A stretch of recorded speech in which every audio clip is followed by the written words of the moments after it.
네, 안녕하세요. 해커스 한국사 안지영입니다. 해커스 한국사 능력 검정 시험 한 권 합격 심화편 진행하고 있습니다. 이제 근대 파트 넘어와서 뒤쪽 부분 진행하고 있는데요. 자, 문제풀이 여기서도 8문제 정도 풀어보겠습니다. 자, 1번. 다음 자료에 나타난 사건의 영향으로 가장 적절한 것은? 네, 여기 사건들이 이제 요 근대 파트에 오면은 우리가 앞선 시기 조선 전기 후기 막 이렇게 배웠던 것처럼 막 엄청 크게 이렇게 덩어리가 나뉘어있지 않고 굉장히 몇 년 사이에 조밀하게 사건들이 일어나기 때문에 연도를 외우는 게 가장 베스트기는 한데 늘 강조하는 것처럼 연도보다는 어떤 사건이 어떤 사건의 앞에 일어났고 전후 관계만 알 수 있어도 구체적인 연도를 몰라도 되는 문제들이 좀 나오기는 합니다. 참고를 해주시고 자, 여기 파트 풀어볼게요. 요 사건이 뭔지를 좀 봐야겠죠. 자, 세금을 부과하는 직책의 신하들이 재물을 거두어 들여서 자기 배만 채우면서 각 영에 소속된 군인들의 봉급을 군인 월급을 몇 달 동안 나누어 주지 않았다고 하고요. 그래서 훈국의 군사가 맨 먼저 난을 일으키고 각 영의 군사들이 잇따라 일어났다. 이들은 요런 사람들을 죽였고 중전까지 살해하려고 시도를 했었다. 중전은 장호원으로 피하였다. 지금 하극상이 일어나고 있는 장면인데 어떤 부정한 일이 일어나서 군인들의 봉급을 주지 않았고 여기에 참다 못 참고 일어난 사람들이 왕비까지 죽이려고 했다. 이거 이모군란이죠. 이모군란. 이모년에 일어난 군란입니다. 자, 이모군란인데 이거의 영향으로 뒷시기에 일어난 일로 제일 적절한 거 골라볼게요. 강화도 조약이 체결되는 건 이모군란보다 이전이죠. 이건 더 이전이니까 아닐 테고 김기수가 수신사로 일본에 파견되는 것도 이모군란하고는 관련이 없어요. 왜냐면 이거는 강화도 조약이 체결된 직후에 우리의 초기 개화 정책의 일부로 일어나는 거니까 이모군란보다 이전이고요. 종로와 전국 각지에 척화비가 세워졌다. 우리는 서양 사람들하고 화친하지 않는다라는 비석인데 이것도 이모군란이랑은 관련이 없는 게 요게 세워지는 시점은 저 한참 앞시, 요거보다 좀 앞시기에 있는 신미양요 끝나고 나서 하는 거니까 이거 뒤에 영향으로 올 수가 없죠, 이것도. 자, 일본 공사관 경비 명목으로 일본군이 주둔하였다. 요게 영향으로 되겠네요. 왜냐면 이모군란 당시에 구식군인들의 반란이었기 때문에 일본인 교관이 있는 신식군대한테는 봉급이 나갔던 것 같아요. 그래서 그 일본인 교관도 살해하고 하면서 일본인도 자기들도 피해를 입었다고 하면서 이런 거를 명목으로 일본군이 우리나라 안쪽에 주둔을 하게 됩니다. 요거는 이모군란의 영향으로 일어난 일이고요. 통리기무 아문을 설치를 하고 그 아래 12사를 두는 거는 강화도 조약이 체결되고 나서 초기 개화 정책을 시작하려고 만든 거기 때문에 이모군란보다 이전에 일어나는 일입니다. 요거 영향으로 나올 수가 없겠죠. 1번에 4번이고요. 자, 2번 넘어가서 가 사건에 대한 설명으로 옳은 것은 자, 김옥균 등은 일단 김옥균 나오면 머릿속에 떠오르는 사건이 하나 있을 텐데 청이 우리 자주권을 침해하는데 분노해서 일본 공사와 가를 일으켜서 일본당으로 지목됐었던 사람. 요게 실패하자 온 나라가 그를 역적이라 하였다.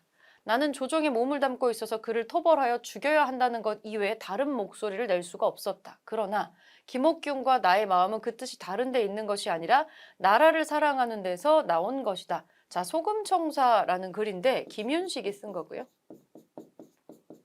약간의 나중에는 좀 옹호하는 듯한 말투인데 이 사건은 그 유명한 갑신정변입니다. 갑신정변. 그러면 갑신정변에 대한 설명으로 옳은 것을 고르면 되겠죠. 개혁 추진 기구로 교정청이 설치가 되었다. 이거는 동학 농민운동이랑 연결되는 거니까 갑신정변이랑 상관없고요. 전개 과정에서 홍범 14조가 반포되는 거는 두 번째 갑오개혁 때 일어났었던 거고 통리기무 아문이 신설되는 배경이 됐었던 건 구체적으로 말하면 강화도 조약이 체결되고 나서 초기 개화 정책을 추진하면서 되는 거죠. 자, 김기수가 수신사로 파견되는 결과를 가져왔다. 비슷합니다. 강화도 조약이 체결되고 나서 수신사로 파견이 되는 거니까 초기 개화 정책이고 청나라와 일본 간의 텐진 조약이 체결되는 계기가 되었다. 갑신정변이 일어나고 나서 이거를 우리가 스스로 해결하지를 못하고 보통 중국에게 도와달라고 좀 요청을 하게 돼요. 청나라에 도와달라고 하고 그리고 이 사건이 마무리되고 나서 청나라와 일본 간에 얘네 둘 사이에서 균형을 서로 견제하는 그런 것들이 일어나게 되는데 그래서 맺어진 게 텐진 조약인 거죠. 그래서 5번이 여기에 대한 사건의 설명으로 맞는 게 되겠네요. 이번에 5번으로 찾아주시고 오른쪽으로 올라가서 3번 가나 여기 사이에 여기에 들어갔던 걸로 맞는 거 사이에 낄 수 있는 거 고르는 거예요. 통문으로 장터의 모이라는 기별이 왔다. 저녁을 먹은 후에 여러 마을에서 징소리며 나팔소리, 고함소리가 천지를 뒤끌더니 수천 명 군중들이 우리 마을 앞길로 몰려와서 자 군수 조병갑을 죽인다면서 소요를 일으켰다. 조병갑은 서울로 도망갔다. 지금 통문이란 단어가 나오고 군수 조병갑이 나옵니다. 이거 고부밀란이네요. 동학농민운동의 발단이 됐었던 고부밀란이 나오는 지점이고 자 나를 보겠습니다. 우두머리는 선화당을 점거하고 다른 동학도당들을 나누어서 사대문을 막으니 성안의 백성과 아전, 군교 등이 미처 나오지 못하고 화염 속에 빠진 자가 많아서 그 수를 알지 못했다. 쭉쭉. 전주성이 삽시간에 함락된 것은 가명이나 전주부의 관속 무리 중에 내응하는 자가 많았기 때문입니다. 자, 전주성이 함락되었다. 전주성의 함락입니다. 이거는 동학농민운동이 일어나고 나서 전주성을 빼앗는 부분이네요.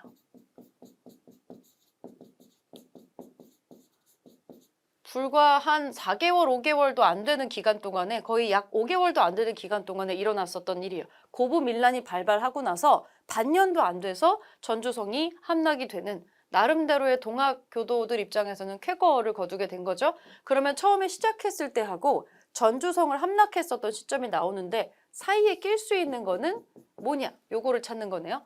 남접과 북접이 논산에서 연합하였다. 자, 지금 고부밀란이 일어나서 전주성을 함락시키고 한번 화해를 해요. 화해를 하고 나서 전주화약 맺고 나서 그렇게 가기로 하다가 두 번째로 또 일어나는 게 있죠. 그래서 동학농민운동도 1차가 있고요. 이거 뒤에 2차가 있어요. 전주화약을 맺고 나서 다시 일어난 게 2차입니다. 그러니까 지금 2차에 해당하는 거가 지금 1번인데 2차에 해당했을 때 이제 접이라고 나뉘었었던 동학교도들이 남쪽에 있는 사람들하고 북쪽에 있었던 사람들이 이렇게 만나가지고 논산에서 모여서 두 번째 동학농민운동을 일으키게 되거든요. 그래서 요거는 사이에 낄 수 있는 게 아니라 나의 뒷시기에 나와야 되는 거예요. 논산연합이 나오는 부분은 2차이기 때문에 사이에 낄 수가 없어요. 지금 전반적으로 1차 동학농민운동에 대해서 언급을 해주고 있어요. 자, 최지우가 혹세무민의 죄로 처형되는 건 훨씬 이전입니다. 가에 더 이전이에요. 처음에 최지우가 동학을 창시한 사람인데 처음에는 혹세무민의 죄로 처형을 당하면서 포교 활동에 좀 어려움을 겪었죠. 요거보다 이전 시기 일이고요. 일본이 군대를 동원해서 경복궁을 점령하는 것도 나의 뒤식입니다. 그렇게 해가지고 2차 동학농민운동이 일어났기 때문이에요. 이것도 사이에 낄 수는 없어요. 농민군이 황룡촌 전투에서 광군에 승리하였다. 황룡촌, 황토현 이런 전투에서 쭉쭉쭉 이겨가면서 최종적으로 전주성에 가는 거예요. 그리고 전주성까지 함락을 시키면서 나중에 정부하고 협의를 통해서 전주 화약을 맺게 되는 거죠. 요거는 사이에 낄 수 있네요. 4번은 사이에 낄 수 있는 사건이고요. 자, 우금치에서 농민군이 관군과 일본군에 맞서 싸웠다. 2차 동학농민운동 얘기입니다. 남접, 북접이 논산에서 연합을 해서 우금치에서 싸운 거예요. 나의 뒷시기에 나올 수 있는 내용이니까 얘도 사이에 낄 수는 없습니다. 그래서 4번으로 순서를 찾아주시면 돼요. 자, 문제 4번. 다음 가상 뉴스에서 보도하는 사건 뒤에 전개된 걸로 맞는 거. 자, 요거 뒤에 말하는 거예요. 전주성을 점령한 동학농민군이 마침내 정부와 화약을 체결하였다. 농민군은 곧 집강소를 중심으로 패정개혁에 착수할 것으로 예상됩니다. 자, 전주 화약을 체결하고 나서 이거 뒤에 무슨 일이 있었는가? 이걸 물어보는 건데 자, 1번 남접과 북접이 논산에서 연합을 한다.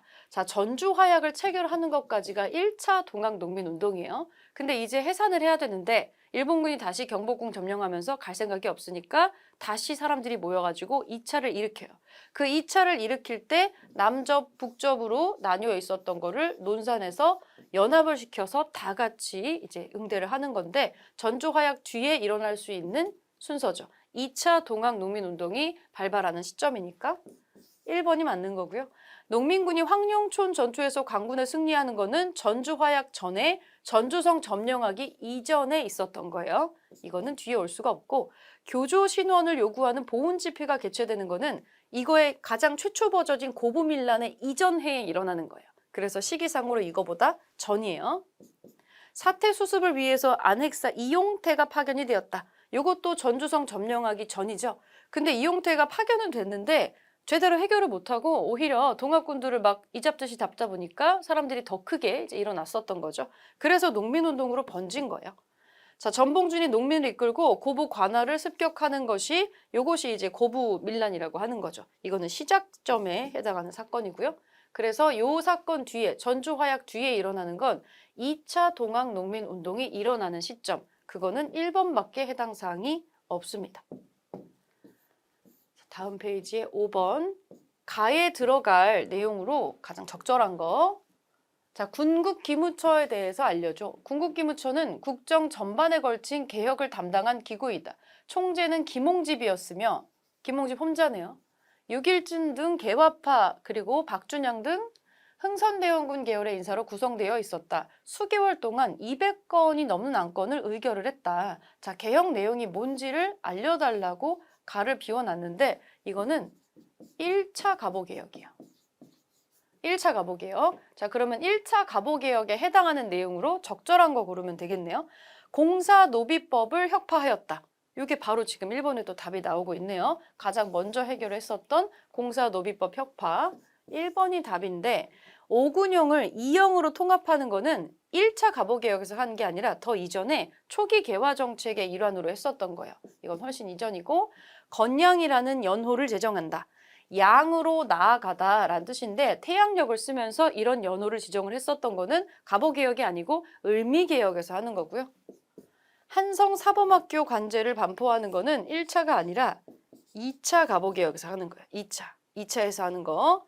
자, 지게 아문을 설치해서 지게를 발급했다. 근대식 토지 문서를 발급하는 거는 지게가 나오면 이건 광무개혁이에요. 대한제국에서 진행을 했던 거. 그래서 1번만 1차 가보개혁에 해당하는 내용이네요. 자, 6번 밑줄근 개혁의 내용으로 옳은 것은 맞는 거. 자, 김홍집과 박영효를 중심으로 구성된 내각에서 김홍집이 혼자 나오는 게 아니라 박영효가 같이 나오네요. 이거는 2차 가보개혁입니다. 1차에서는 김홍집만 있었거든요.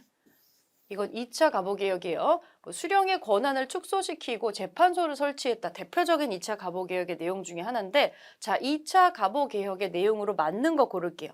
원수부를 설치하는 거는 가보개혁이 아니라 이제 국가원수라고 하죠. 이거는 대한제국으로 넘어가서 황제랑 관련된 부서이기 때문에 가보개혁이 아니고 대한제국이랑 연결돼요. 자, 기기창을 설립하는 거는 가보개혁보다 더 이전입니다. 초기 개화 정책을 하려고 만들었던 거니까. 자, 공사노비법을 혁파하는 거는 2차가 아니라 1차입니다. 가장 먼저 했었던 것 중에 하나, 1차. 태양력을 공식적으로 채택하는 거는 양으로 나아가다, 건양이라는 연호로 썼었던 을미개혁 때 하는 거고요. 한성사범학교 관제를 반포하였다. 요게 2차 가보개혁에 해당하는 내용이네요.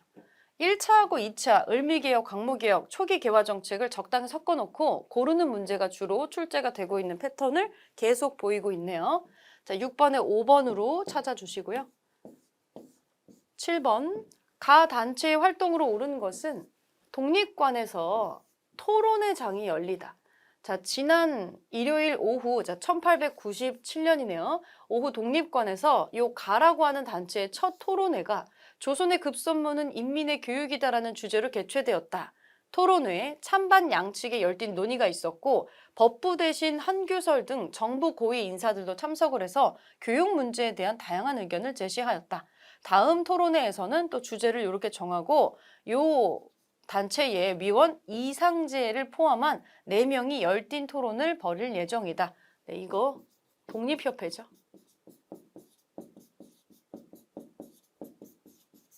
자, 독립협회 활동으로 맞는 거 고를게요.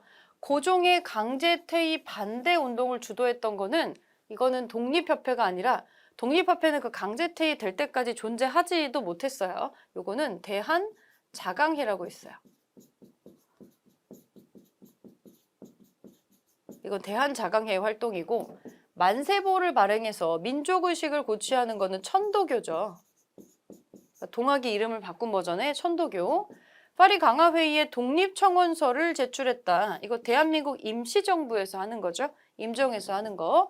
자, 관민공동회를 개최해서 나중에 헌의육조를 결의하는 어떤 쾌거를 이룬 거, 그게 독립협회죠. 여기 보니까 벌써 법부 대신도 이렇게 참석을 해가지고 토론에 참여를 하고 있고, 나중에는 그냥 일반인들만 있는 게 아니라 정말로 관민이 다 모여가지고 실제로 현실적으로 법에 적용이 되는 헌의육조 같은 걸 결의하기도 합니다. 독립협회의 대표적인 활동 중에 하나죠. 4번으로 답은 찾아주시고, 계몽서적을 보급하기 위해서 태극서관을 운영했었던 거는 신민회입니다. 비밀결사단체로 활동했었던 신민회. 자, 7번에 4번. 네, 8번. 밑줄 그은 개혁의 내용으로 옳은 것은, 자, 이번 시간에는 9번 신참을 기본 방향으로 내세워서 추진했었던 요 개혁에 대한 의견을 들어보고자 합니다. 9번 신참은 어떤 기본을, 옛 것을 가지고 기본을 잡고 새로운 거를 갖고 참고한다, 이런 뜻입니다. 자, 원수부, 무관학교, 상공학교, 회사, 공장을 설립한다. 자주 독립과 근대화에 관련된 문물을 적극적으로 도입하려고 했었던 의미 있는 개혁이라는 의견이 있고, 체제 변화를 부르지 않고 그냥 문물 수용만 확대했을 뿐이다. 그래서 근본적으로는 열강의 간섭에서 완전히 벗어나지 못했다라고 한계점을 지적하는 패널이 또 있네요. 원수부를 설치했었던 거는 대한제국에서 했었던 광무개혁이죠. 광무. 자, 우리가 찾아야 되는 거는 광무개혁의 내용인데, 개혁을 추진하기 위해서 군국기무처라는 기구를 두었던 건 1차 갑오개혁이고, 행정기구를 6조에서 8아문으로 개편하는 것, 요것도 1차 갑오개혁 두 개 같이 묶어서 똑같은 개혁이에요. 근대식 무기 제조 공장인 기기창을 설립하는 거는, 이건 통리기무아문 만들었었던 초기 개화 정책의 하나였고요. 초기 개화. 토지 소유권의 확대를 토지 소유권을 확인해주는 지계를 발급하였다. 지계가 일종의 옛날 방식에서 조금 더 근대화된 땅문서 같은 건데, 지계 발급이 대표적인 광무개혁 시기에 있었던 겁니다. 지계, 요게 나오면 광무개혁이라고 알고 계시면 돼요. 4번으로 답을 찾아주시고, 개혁의 방향을 제시한 홍범 14조를 반포하는 거는 2차 갑오개혁 때 하는 겁니다. 그래서 지금 개혁이 몇 가지가 막 섞여가지고 내용을 좀 헷갈리게 해놨는데, 광무개혁 같은 경우도 빠지지 않고 나오는 문제 중에 하나니까 어떤 게 파악이 되어 있는지를 확인해 주시면 될 것 같아요. 8번에 4번으로 답을 찾으시고 여기서 문제풀이 마무리하겠습니다.